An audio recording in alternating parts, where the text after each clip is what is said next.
గంగమ్మ స్వీయ సమృద్ధి సాధించిన మరియు స్ఫూర్తిదాయక మహిళ. ఒక చిన్న గ్రామంలో ఆమె తన కుటుంబంతో నివసిస్తోంది.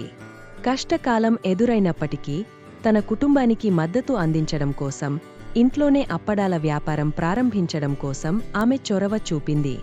ఆమెలోని ఆ పట్టుదల మరియు సంకల్పం కారణంగానే నేడు ఆమె జీవితంలో విజయం సాధించింది.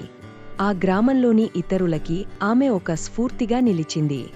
ఆమె విజయం గురించి తెలియడంతో మేము ఆమెని ఇంటర్వ్యూ చేయాలనుకున్నాము. గంగమ్మ, మీరు మీ అప్పడాల వ్యాపారం ఎలా ప్రారంభించారో మాకు చెబుతారా? తప్పకుండా మేడం. నా కుటుంబం ఒకప్పుడు చాలా కష్టాలు ఎదుర్కొంది. నా కుమారుడికి స్కూల్ ఫీజు కట్టడానికి కూడా మా దగ్గర డబ్బు లేకుండా పోయింది. అలాంటి పరిస్థితిలో మా ఇంట్లోని ఆర్థిక ఇబ్బందులు ఎలా అధిగమించాలా అని నేను ఆలోచించాను. అప్పడాలు తయారు చేసి కొంచెం డబ్బు సంపాదించవచ్చుననే ఆలోచన వచ్చింది. మీరు మీ అప్పడాలను ఏ విధంగా అమ్ముతారు? మొదట్లో వాటిని అమ్మడం చాలా కష్టంగా ఉండేది. నేను ఇంటింటికి తిరిగి అమ్మేదానిని, అలాగే దగ్గర్లోని షాపుల వారికి చాలా తక్కువ ధరకే అమ్మేదానిని. కొన్నిసార్లు వాటిని కొనడానికి ఎవరూ ముందుకొచ్చేవారు కాదు. అయితే మా అప్పడాలు గొప్ప రుచిగా ఉంటాయని నాకు తెలుసు, కాబట్టే నేను నిరుత్సాహపడలేదు. రోజులు గడిచే కొద్దీ ఊరిలోని చాలామందికి మా అప్పడాల రుచి నచ్చింది. అప్పటి నుండి అందరూ వాటిని కొనడం మొదలు పెట్టారు.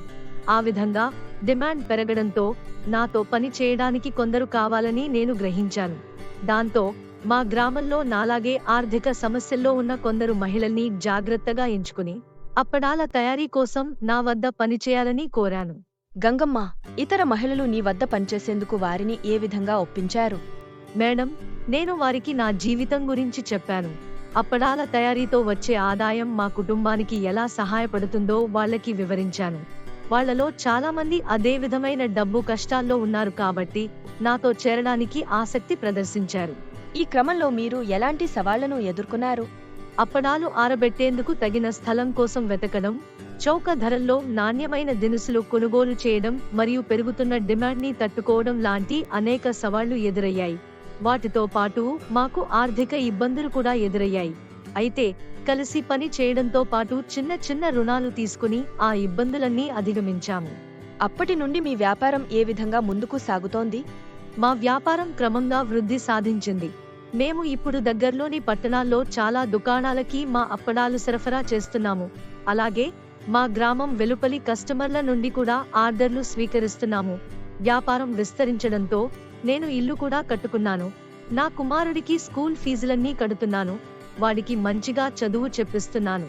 మీరు మీలాంటి ఇతర మహిళల కోసం ఎలాంటి సందేశం ఇవ్వాలనుకుంటున్నారు? కష్టాలు ఎదురైనప్పటికీ ఆశలు వదులుకోవద్దని, మహిళలు ఏదైనా సాధించగలరని నేను వాళ్లకి చెప్పాలనుకుంటున్నాను. ప్రస్తుతం మేము 10 మంది కలిసి అప్పడాల వ్యాపారం చేస్తున్నాం.